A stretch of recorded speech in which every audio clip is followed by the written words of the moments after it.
Hi guys, welcome to the Success Gusto's YouTube channel. We create videos related to OET and IELTS. If you are interested in our online or offline classes, feel free to contact us. All the information is provided in the description box below. Occupational English Test.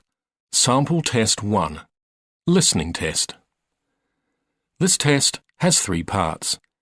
In each part, you'll hear a number of different extracts. At the start of each extract, you'll hear this sound. You'll have time to read the questions before you hear each extract, and you'll hear each extract once only. Complete your answers as you listen.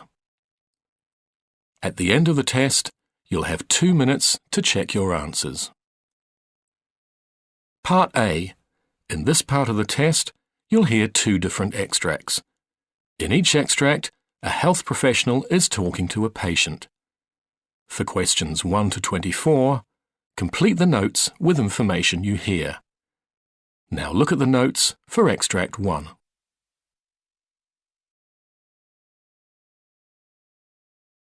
In this part of the test, you will hear Dr. Jean Matthews interviewing Michael Fraser, a patient with a recent problem.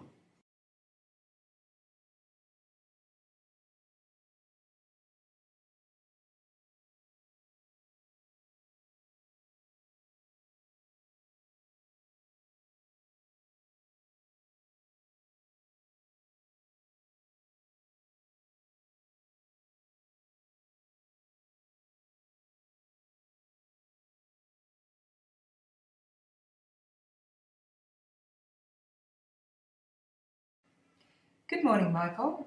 Come on in and take a seat. My name is Jean Matthews. Hello, Doctor. Well, can you tell me what's brought you here today? Well, to be honest, I haven't been feeling well for the past week or so. That's no good. What sort of symptoms have you had? I've had a fever for a few days. It comes on worse in the afternoons as well. I have been feeling a bit nauseous as well.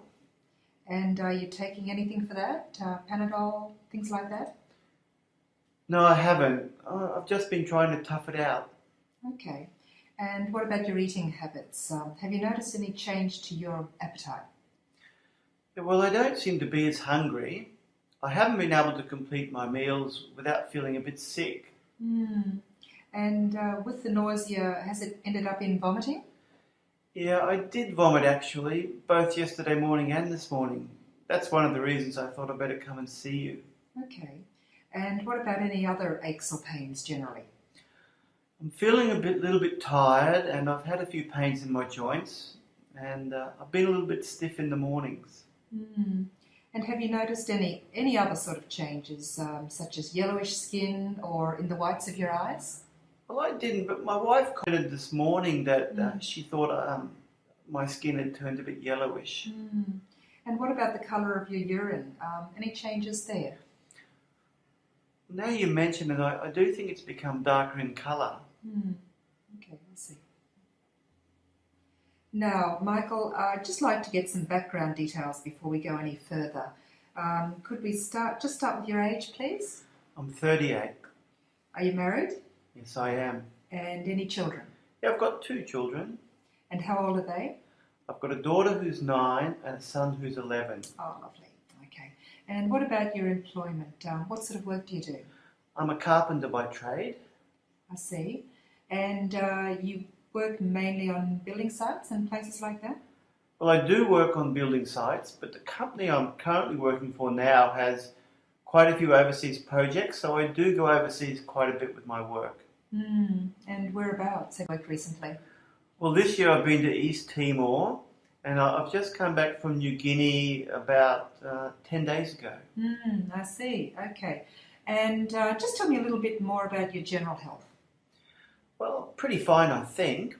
I eat healthily and I haven't had any complaints. And do you smoke at all? I do smoke, but I try to keep it under control. I suppose I smoke about 10 cigarettes a day. Okay. And what about alcohol? Well, I have a couple of beers most days, but my wife and I are trying to be responsible and have a couple of alcohol-free days each week. Well, that's an excellent idea. Okay. Very good. And now, Just to go on to your family history, what about your parents? Are they in good health? Yeah, they're both in quite good health. My father, he retired a couple of years ago, but he's fine. And my mother, she's well. She does have high blood pressure, and she does take some medication for that, I believe. Okay. And do you have any brothers or sisters? I've got 3 sisters, and they're all well. Okay, good. Well, Michael, your blood pressure is certainly excellent, and you're not overweight. I'm pleased to hear that. But what I do think, based on your symptoms and the jaundice and everything you've told me, I'm a little concerned that you might have hepatitis A. Really? Well, this is not something to be greatly alarmed about, but it may be connected with your overseas travel. It's spread through fecal-oral transmission, and it may be that you've touched something and that's been contaminated, for example. So you think I might have picked this up on one of my overseas trips then? So yes, it's very possible. When you travel, do you eat the local foods? Well, actually, because I do travel a lot, I am aware of the risks, and I'm very careful with what I eat. I try to only eat food from the hotel, and on this particular trip I didn't eat out in the marketplace, and I always drank bottled water. Okay. Well, look, I'm sure you did take proper precautions, but even when we do this, it's still quite possible. Sometimes the hotel staff may not have practiced the level of hygiene required. They might have touched utensils or food that you've eaten, and that's how this can be picked up. So, I see. Well, this is a real nuisance for me, Doctor. If I've got this hepatitis, what can I expect to happen now? well, the first thing we need to do is confirm this diagnosis, and for that you'll need to take a liver function test. I see.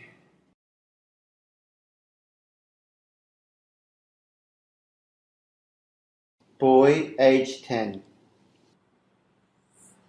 Now take notes on the case history and current symptoms.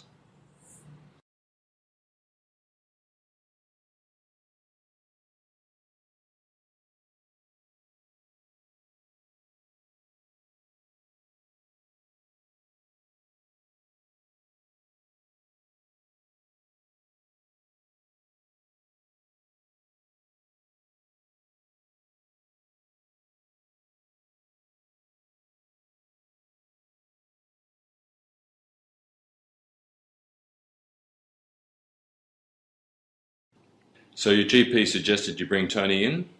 Yes, we've had a very bad night. He's had hardly any sleep, wheezing, out of breath and coughing. I was really worried, so I rang up Dr. Cooper. Does he use a blue inhaler? Yes, he's had one for years. But it didn't help? Not this time. Is his asthma normally under control? Well, he's had it since he was 4. I was worried about him going to school at the start, but he seems to manage most of the time. Have you any animals at home? No, he wanted a pet, so we got him a cat, but it made his condition worse, so he had to give it away. Have you noticed if he's allergic to anything else? Well, we try to keep dust down in the house. Who did you see about Tony's asthma in the first place? We were sent to St. Mary's and he had lots of tests to see what he was allergic to. And what were the results? He was allergic to lots of things. So he was put on Intal, was he? Yes, he took that for years regularly, but a year ago his asthma got worse and our GP changed inhalers. Does he now use a brown inhaler? Yes, he uses it regularly. Is there anyone else in the family with hay fever, eczema or asthma? Oh yes, my mother had asthma all her life. I had eczema as a child. On my husband's side, several people have hay fever. Has Tony had any illness apart from asthma? No, fortunately not. That's enough. Has he ever had to come into hospital before with a similar attack to today's? Yes, they put him on steroid tablets. Another time, he was rushed into intensive care and put on a machine to help him breathe. Has he a nebulizing machine at home? Yes, and a peak flow meter. The asthma nurse showed us how to use it. What is Tony's usual peak flow rate? 300. And what was it today? 100. He's been very restless all night and breathless. He took more and more puffs, but he's just the same. Does anything special bring on one of these attacks? It seems to be when he gets a cold. That's very common. Well, Tony, I'm going to bring you into hospital to get you sorted out, all right? Thank you, Doctor. That's a relief.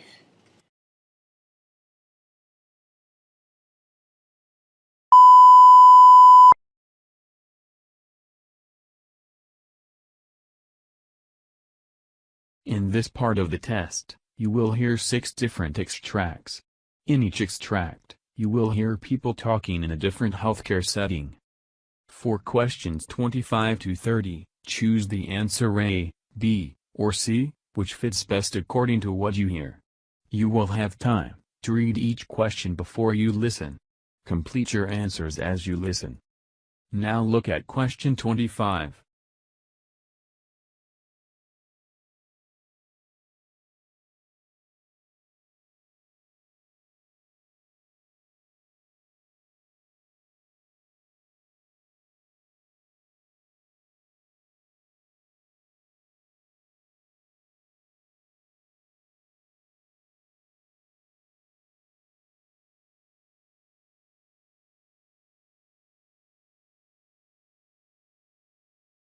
In this part of the test you will hear a nurse explaining about spillage management. Spillage on fabric or carpet surface, e.g. sphygmo in the clinic. Put on the gloves, dispose of wrapped, remove any glass as broken glass. Using the scoop, push the globules of mercury together so that they form large globules which can be collected using the syringe. Transfer the waste mercury to the waste container. When only the small globules of mercury remain, take the alloy wool and pull off piece about 2.5 centimeters, 1 inch, in diameter. Using the alloy wool like cotton wool bud, dab it onto the remaining mercury. Allow the wool to remain in contact with the mercury.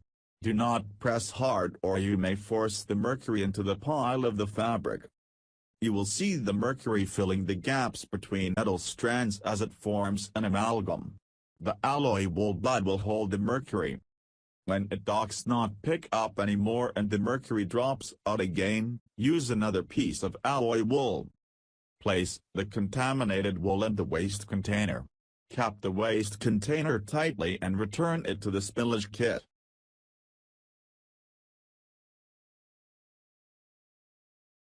Now you will hear a talk about venous catheter care. To prevent infection, anything that touches the exit site of the CVC and anything that goes into the CVC must be sterile. Your nurse will show you how to care for the CVC properly. The following guidelines are helpful in preventing infection. Do not let the CVC exit site get wet until it is well healed. You may shower 72 hours after the catheter has been inserted. When you bath or shower, you must cover the site with waterproof material, such as household plastic wrap, taped over the dressing and injection caps. Do not submerge the CVC site or caps below the level of water in a bathtub, hot tub, or swimming pool.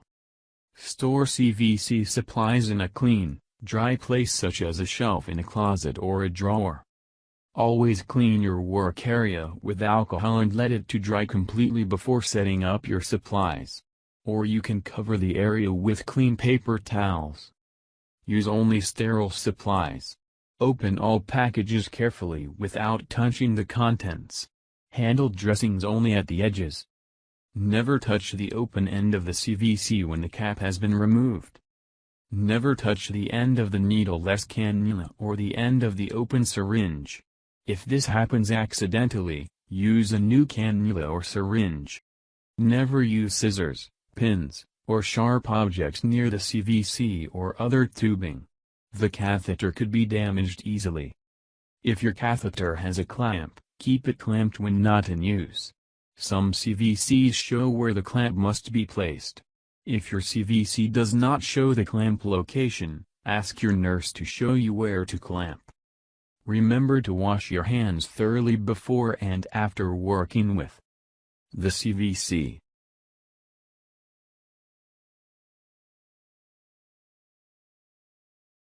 Now you will hear about drainage procedure of leg bag.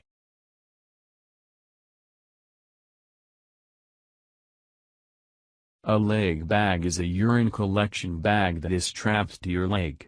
It is smaller than the bag that you may use at night.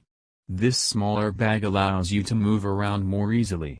However, you must empty the leg bag every 3 to 4 hours. To drain the bag, follow these steps. Wash your hands with soap and water. Unfasten the lower leg strap. Remove the cap and open the clamp. Do not touch the drain port with your fingers or allow it to touch the urine measuring container or toilet seat. If you are supposed to measure the urine, drain it into a container that is being used only for this purpose. Measure the amount of urine, record it, then empty the urine into the toilet. If you do not need to measure, simply drain the urine into the toilet. After the urine has drained completely, wipe the drain port and the cap with a cotton ball or gauze soaked with an antiseptic solution such as rubbing alcohol or povidone iodine, such as betadine.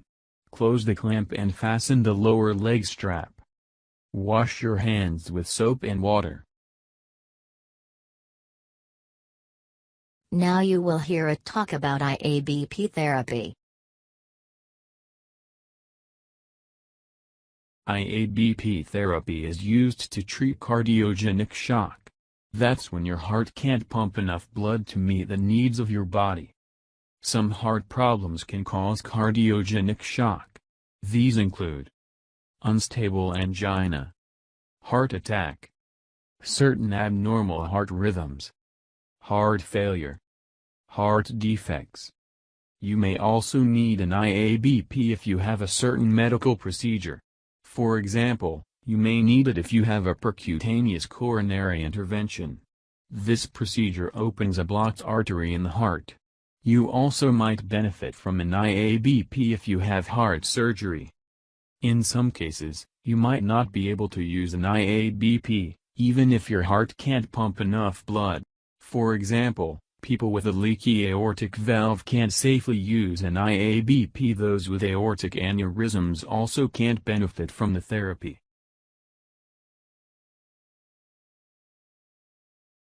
Now you will hear about postoperative complications.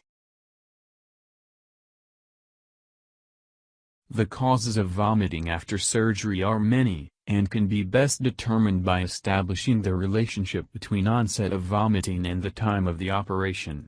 The two most common causes of postoperative vomiting are drug-induced and gut atony. Vomiting that occurs in the immediate postoperative period is usually drug-related. If it is due to the effects of anesthesia, vomiting will usually settle within 24 hours. Current anesthetic techniques and modern antiemetics have rendered nausea and vomiting a relatively minor postoperative problem for most patients. Vomiting that occurs several days after operation may still be drug-related, but in this instance is usually due to an opiate rather than an anesthetic agent. Vomiting may be secondary to gut stasis, and this atony is usually self-limiting. If prolonged, a prokinetic agent can be effective. If vomiting starts 7 days or so after abdominal surgery, a mechanical cause for the problem should be considered. Now you will hear about ABG sample collection. Palpate the radial artery with your non-dominant hand's index finger around 1 cm proximal to the planned puncture site, avoiding directly touching the planned puncture site that you have just cleaned. Warn the patient you are going to insert the needle.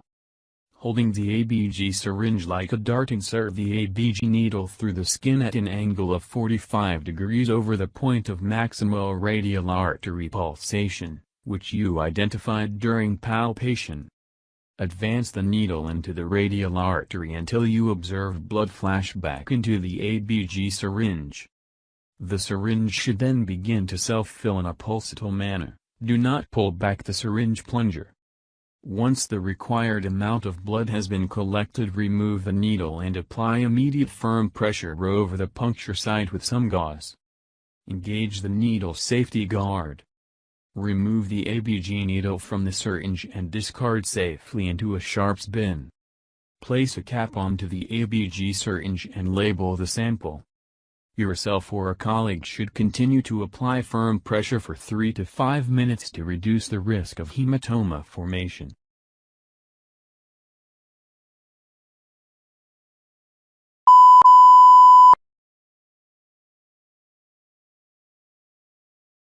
Part C.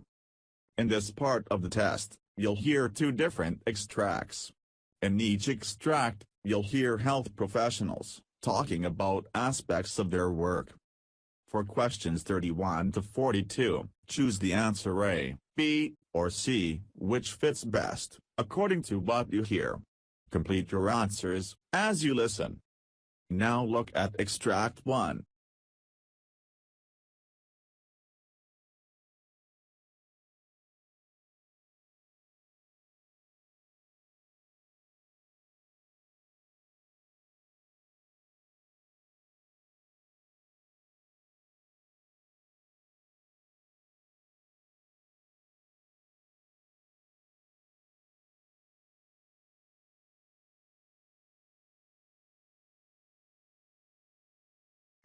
In this part of the test, you will hear a talk based on an essay published by the Public Library of Open Science on the topic of global affordability of fluoride toothpaste.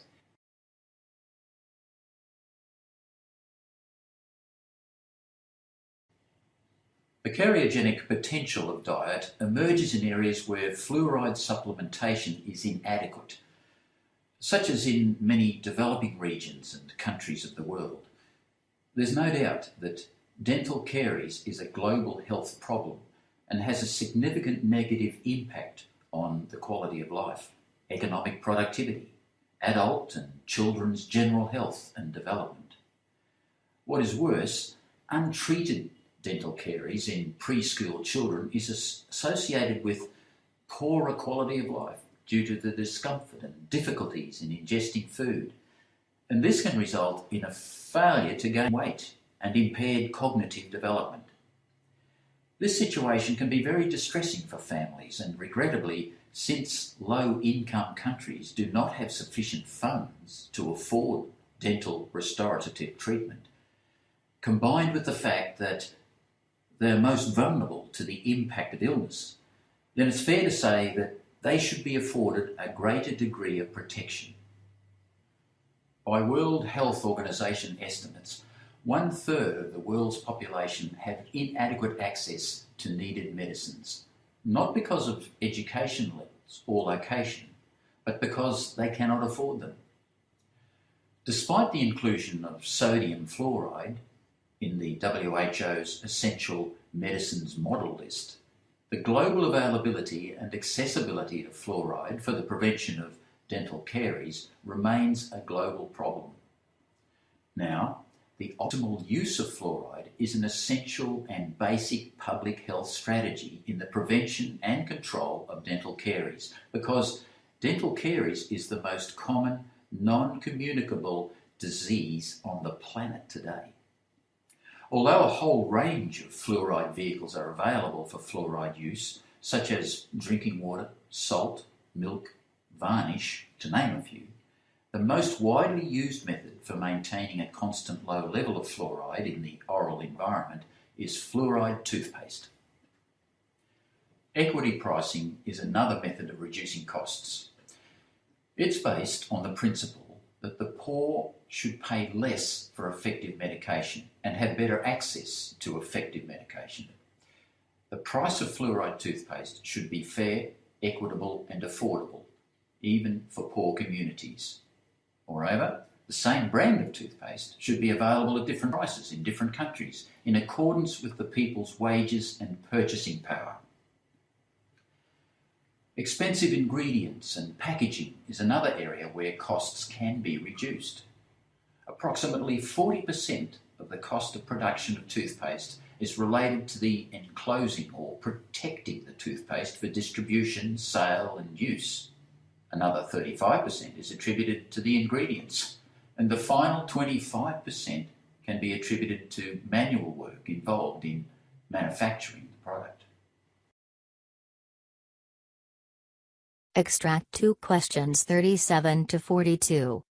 In this part of the test you will hear a presentation by a consultant regarding Tourette syndrome. For questions 37 to 42, complete the notes with a word or short phrase. You now have 30 seconds to look at the notes.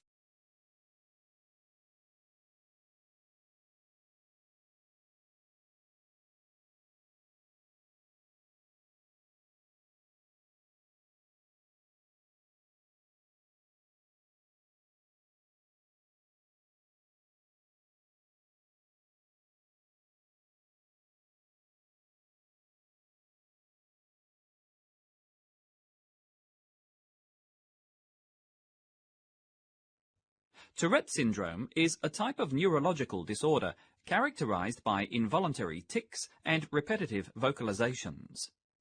Latest research indicates there may be as many as 1 in 200 people affected in Australia. It commonly affects people between the ages of 2 and 21 years, with the majority of cases occurring in children aged 4 to 12 years. More boys than girls are affected. Milder forms of Tourette syndrome can be misdiagnosed, as it often occurs at the same time as attention deficit hyperactivity disorder, obsessive-compulsive disorder, and conduct disorder. This condition commonly appears first between the ages of 2 and 12 years. For some sufferers, there may be a lessening of symptoms in late adolescence. It is, however, a lifelong condition that is not degenerative. Most children with Tourette syndrome are able to exert temporary control over their tics and vocalizations, while others require a cocktail of medications. The cause is mysterious, but theories include bacterial infection, abnormalities in the metabolism of brain chemicals, and genetic factors. Since stress and emotional overexcitement seem to exacerbate the condition, learning relaxation techniques can help. Whether or not Tourette syndrome is linked to other disorders, such as attention deficit disorder or learning disabilities like dyslexia, is still undergoing scientific debate. Sometimes the disorder can spontaneously resolve for unknown reasons. There is no cure. Symptoms. The symptoms of Tourette syndrome can differ from one child to the next, but may include a variety of tics, such as eye blinking, shrugging, and facial grimace. Milder forms of Tourette syndrome can be misdiagnosed, as it often occurs at the same time as attention deficit hyperactivity disorder, obsessive-compulsive disorder, and conduct disorders. At least one involuntary vocalization, such as grunting, sniffing, or barking, that is repeated over and over. Attacks of tics and vocalizations, either daily or regularly. In some children, other behavioral or learning difficulties, such as dyslexia or obsessive-compulsive behavior. Appears between the ages of 2 and 21 years. A waxing and waning of the symptoms over several weeks or months. Simple and complex. Tourette syndrome can be mild, moderate, or severe. The intensity of symptoms can change within the individual, sometimes on a daily basis. Stress or tension tends to exacerbate the condition, while relaxation or concentration eases the symptoms. Sometimes the symptoms come and go over a period of months. There are 2 broad categories of Tourette syndrome.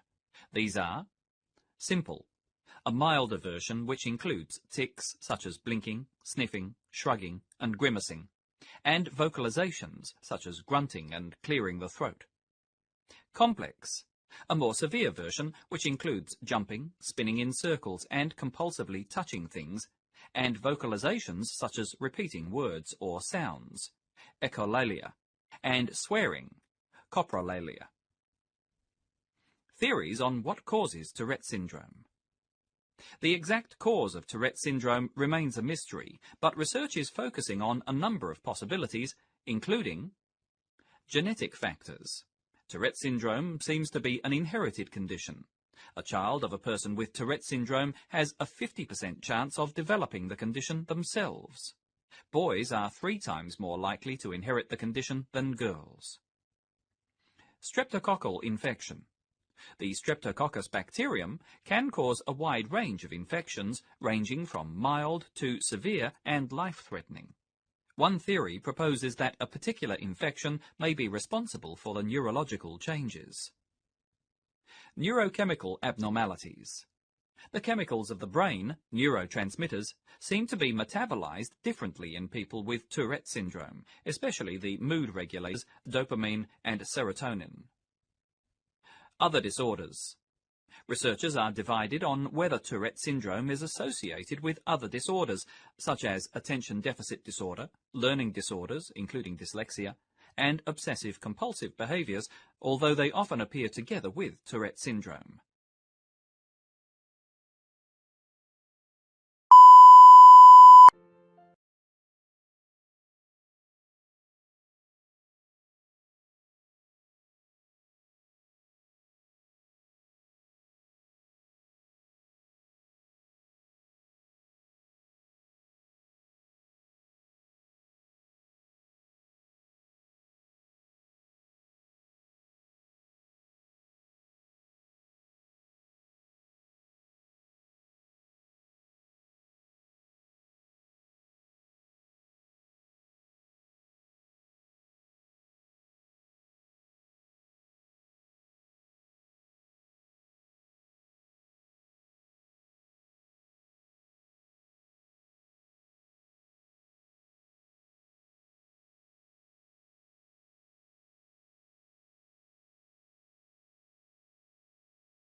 That is the end of the listening subtest.